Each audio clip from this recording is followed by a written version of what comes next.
everyone fine. ಈ ಕೇಸ್ನಲ್ಲಿ ಪ್ರಮುಖವಾಗಿ A1 ಆಗುವಂತ ಆತಂಕದಲ್ಲಿದ್ದಂತ ದರ್ಶನ್ಗೆ ಈಗ ಕೊಂಚ ನಿರಾಳ ಅನ್ನೋದ್ರ ಬಗ್ಗೆ ಅಪ್ಡೇಟ್ ಸಿಗ್ತಾ ಇದೆ. ಚಾರ್ಜ್ ಶೀಟ್ ಸಲ್ಲಿಕೆ ಮಾಡ್ತಾ ಇದ್ದ ಹಾಗೇನೆ ದರ್ಶನ್ಗೆ ಸದ್ಯದ ಮಟ್ಟಿಗೆ ಸ್ವಲ್ಪ ಮಟ್ಟಿಗೆ ಇದೊಂದು ಗುಡ್ ನ್ಯೂಸ್ ಅಂತ ಹೇಳ್ಬೋದು. ಯಾಕಂದ್ರೆ A1 ಆಗುವಂತ ಸಾಧ್ಯತೆ ಇದೆ ಅನ್ನೋದನ್ನ ಹೇಳಲಾಗ್ತಾ ಇತ್ತು. ಈ ಪ್ರಕರಣದಲ್ಲಿ ಇಲ್ಲಿವರೆಗೂ ದರ್ಶನ್ A2 ಆಗಿದ್ರು.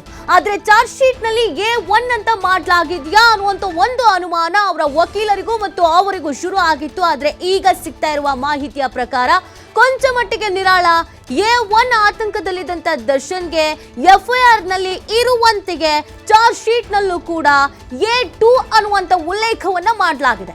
ರೇಣುಕಾಸ್ವಾಮಿ ಕೊಲೆ ಕೇಸ್ನಲ್ಲಿ ದರ್ಶನ್ A2 ಅನ್ನುವಂಥದ್ದನ್ನೇ ಚಾರ್ಜ್ ಶೀಟ್ ನಲ್ಲೂ ಕೂಡ ಮೆನ್ಷನ್ ಮಾಡಲಾಗಿದೆ ಅನ್ನೋದ್ರ ಬಗ್ಗೆ ಮಾಹಿತಿ ಸಿಗ್ತಾ ಇದೆ. ಕೋರ್ಟ್ಗೆ ಸಲ್ಲಿಸಿರುವಂತ ಚಾರ್ಜ್ ಶೀಟ್ ನಲ್ಲಿ A2 ಅಂತಾನೆ ಉಲ್ಲೇಖ ಮಾಡಲಾಗಿದೆ. ನಿನ್ನೆಯಿಂದ ಜೈಲಿನಲ್ಲಿ ಚಡಪಡಿಸ್ತಾ ಇದ್ರು ದರ್ಶನ್. A1 ಏನಾದ್ರೂ ಆಗ್ಬಿಟ್ಟಿದ್ಯಾ, A1 ಏನಾದ್ರೂ ಆಗ್ಬಿಟ್ಟಿದ್ಯಾ ಅಂತ. A1 ಅಂತ ಹೇಳಿದ್ರೆ ನಿಮಗೆ ನೆನಪಿರ್ಲಿ ಆರೋಪಿ 1 ಅಂತ. ಅಂದ್ರೆ ಈ ಕೊಲೆ ಕೇಸ್ನಲ್ಲಿ ಪ್ರಮುಖ ರೂವಾರಿ ಅಥವಾ ಈ ಕೊಲೆ ಕೇಸ್ನಲ್ಲಿ ಪ್ರಮುಖವಾದಂತ ವ್ಯಕ್ತಿ, ಮೊದಲಿಗ ಅಂತ. ಒಂದು ವೇಳೆ A1 A2 ಏನ್ ಬಹಳ ದೂರ ಇಲ್ಲ, ಆದ್ರೂ ಕೂಡ A1 ಅಂತ ಇದ್ದಿದ್ರೆ ಅದಕ್ಕೆ ಜಾಮೀನಿನ ವಿಚಾರ ಆಗಿರ್ಬೋದು, ಜೈಲಿಂದ ಹೊರಗೆ ಬರುವ ವಿಚಾರ ಆಗಿರ್ಬೋದು, ಅಥವಾ ಶಿಕ್ಷೆಯ ವಿಚಾರ ಆಗಿರ್ಬೋದು, ಎಷ್ಟು ವರ್ಷಗಳ ಕಾಲ ಯಾವ ಶಿಕ್ಷೆ, ಇದೆಲ್ಲವೂ ಕೂಡ ಮುಖ್ಯ ಆಗ್ತಾ ಇತ್ತು. ಆದ್ರೆ ಆ ಭಯದಲ್ಲಿಗೆ ದರ್ಶನ್ ನಿನ್ನೆ ಎಲ್ಲ ಜೈಲಲ್ಲಿ ಇದ್ರು.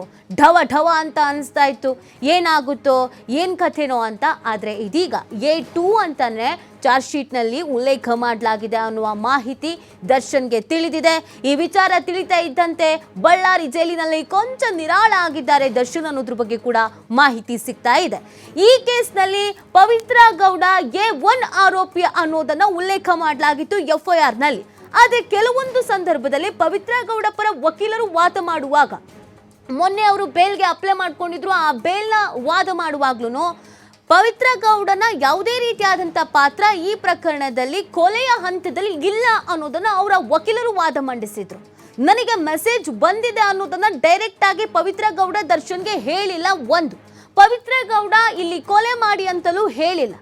ಇಲ್ಲಿ ಪವಿತ್ರ ಗೌಡ ಅವರ ಆಪ್ತ ಪವನ್ಗೆ ನನಗೆ ಹಿಂಗೊಂದು ಮೆಸೇಜ್ ಬಂದಿದೆ ಅಂತ ಹೇಳಿದ್ರು. ಪವನ್ ಈ ವಿಚಾರವನ್ನ ದರ್ಶನ್ಗೆ ಹೇಳಿದ್ರು. ಮತ್ತು ರೇಣುಕಾಸ್ವಾಮಿಯನ್ನ ಚಿತ್ರದುರ್ಗದಿಂದ ಇಲ್ಲಿಗೆ ಕರ್ಕೊಂಡು ಬರೋದಕ್ಕೆ ರೇಣುಕಾಸ್ವಾಮಿಯನ್ನ ಕರ್ಕೊಂಡು ಬರಬೇಕು ಅನ್ನುವಂಥ ವಿಚಾರವನ್ನ ಪವಿತ್ರ ಹೇಳಿರ್ಲಿಲ್ಲ.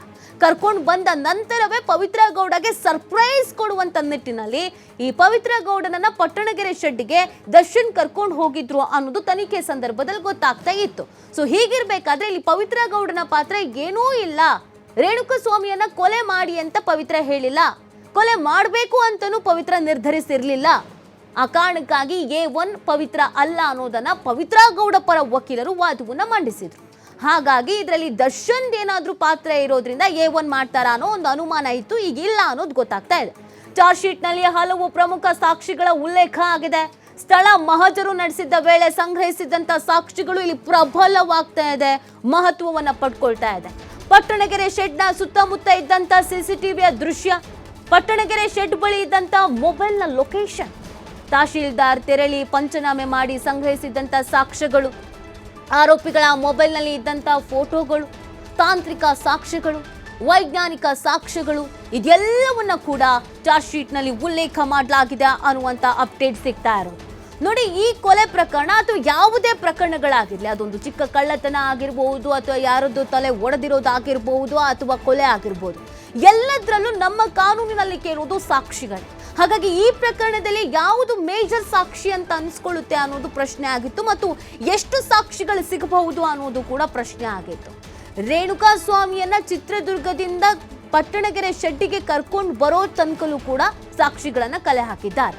ಯಾರ್ಯಾರು ಕಾರಲ್ಲಿ ಬಂದ್ರು, ಆ ಕಾರ್ನಲ್ಲಿ ಯಾರ್ಯಾರು ಕೂತಿದ್ರು, ಆ ಕಾರ್ ಯಾವ್ದು, ಯಾವ ರಸ್ತೆ ಮಾರ್ಗವಾಗಿ ಬಂದ್ರು, ಅಲ್ಲಿ ಟೋಲ್ನಲ್ಲಿ ಎಲ್ಲೆಲ್ಲಿ CCTVಗಳಿತ್ತು ಅಲ್ಲಿನ ಫೋಟೋಸ್ಗಳು, ಅದಾದ ನಂತರ ಪಟ್ಟಣಗೆರೆ ಶೆಡ್ಡಿಗೆ ಕರ್ಕೊಂಡು ಹೋದಂಥ ಟೈಮಿಂಗ್ಸು, ಅಲ್ಲಿನ ಸೆಕ್ಯೂರಿಟಿಗಳು ಹೇಳಿದಂಥ ಸ್ಟೇಟ್ಮೆಂಟು, CCTVಯ ವಿಜುವಲ್ಸ್ಗಳು, ಸ್ಟೋನಿ ಬ್ರೋಕಿಗೆ ಯಾರ್ಯಾರು ಹೋಗಿದ್ರು, ಅಲ್ಲಿ ಯಾರ್ಯಾರು ಕೂತಿದ್ರು, ಅಲ್ಲಿ CCTVಯ ವಿಜುವಲ್ಸ್ಗಳು, ಅಲ್ಲಿನ ಸಾಕ್ಷಿಗಳು, ಯಾರ್ಯಾರು ಯಾವ್ಯಾವ ಮೊಬೈಲಲ್ಲಿ ಮೆಸೇಜ್ಗಳನ್ನು ಮಾಡ್ಕೊಳ್ತಾ ಇದ್ರು. ಇವಾಗ ಚಿತ್ರದುರ್ಗದಲ್ಲಿ ಇದ್ದೀವಿ, ಇಲ್ಲಿಂದ ರೇಣುಕಾಸ್ವಾಮಿಯನ್ನ ಪಿಕ್ ಮಾಡಿದ್ದೀವಿ, ಈಗ ಕರ್ಕೊಂಡು ಬರ್ತಾ ಇದ್ದೀವಿ, ಈಗ ಎಲ್ಲಿಗೆ ಹೋಗಬೇಕು, ಪಟ್ಟಣಗೆರೆ ಶೆಡ್ನ ಲೊಕೇಶನ್ ಕಳಿಸಿದ್ಯಾರು, ಆ ಲೊಕೇಶನ್ಗೆ ರೀಚ್ ಆಗಿದ್ಯಾರು, ಅದಾದ ನಂತರ ಆ ವಿಚಾರವನ್ನ ದರ್ಶನಿಗೆ ತಿಳಿಸಿದ್ಯಾರು, ಆ ನಂತರ ದರ್ಶನ್ ಹೋಗಿದ್ದು ಎಲ್ಲಿಗೆ, ಭೇಟಿ ಆಗಿದ್ಯಾರನ್ನ, ಪವಿತ್ರ ಗೌಡ ಮನೆಯಿಂದ ಎಷ್ಟೊತ್ತಿಗೆ ಹೊರಟಿದ್ದು, ಪಟ್ಟಣಗೆರೆ ಶೆಡ್ಡಿಗೆ ಎಷ್ಟೊತ್ತಿಗೆ ರೀಚ್ ಆಗಿದ್ದು, ಅಲ್ಲಿಂದ ವಾಪಸ್ ಮನೆಗೆ ಹೋಗಿದ್ದು ಎಷ್ಟೊತ್ತಿಗೆ, ಅದಾದ ನಂತರ ದರ್ಶನ್ ಮೈಸೂರಿಗೆ ಹೋಗಿದ್ದು ಯಾವಾಗ. ಯಾಕಂದ್ರೆ ಇದೆಲ್ಲವೂ ಕೂಡ ಅವರವರ ಮೊಬೈಲ್ ಲೊಕೇಶನ್. ನಮ್ಮ ಜೋಬಲ್ಲೇ ಇರುತ್ತೆ ಮೊಬೈಲ್. ನಾವು ಎಲ್ಲೇ ಹೋದ್ರೂ ಏನೇ ಬಿಟ್ಟು ಹೋದ್ರೂ ಮೊಬೈಲ್ ಬಿಟ್ಟು ಹೋಗಲ್ಲ. ಅದೇ ಈ ಕೇಸ್ನಲ್ಲಿ ಪ್ರಮುಖವಾದಂಥ ಸಾಕ್ಷಿ. ಇವ್ರ ಮೊಬೈಲ್ ಎಲ್ಲೆಲ್ಲೆಲ್ಲೆಲ್ಲ ಓಡಾಡಿದೆ ಅಲ್ಲೆಲ್ಲ ಲೊಕೇಶನ್ಗಳನ್ನು ಕಂಡು ಹಿಡ್ಕೊಳ್ಳಲಾಗಿತ್ತು. ರಾತ್ರಿ 12:30ಕ್ಕೆ ಪಟ್ಟಣಗೆರೆ ಶೆಡ್ಡಿನಲ್ಲಿ ದರ್ಶನ್ ಲೊಕೇಶನ್ ಅಂತ ಅಂದಾಗ ಈ ಜೀಪ್ ಹೋಗ್ತಾ ಇದ್ದಂಥ ಟೈಮಿಂಗ್ಸು ಮತ್ತು ದರ್ಶನ್ ಅವರ ಮೊಬೈಲ್ನ ಟ್ರೇಸ್ ಮಾಡಿದಾಗ ಆ ಲೊಕೇಶನ್ನ ವಿಚಾರ ಇದೆಲ್ಲವೂ ಕೂಡ ಸಾಕ್ಷಿಗಳೇ.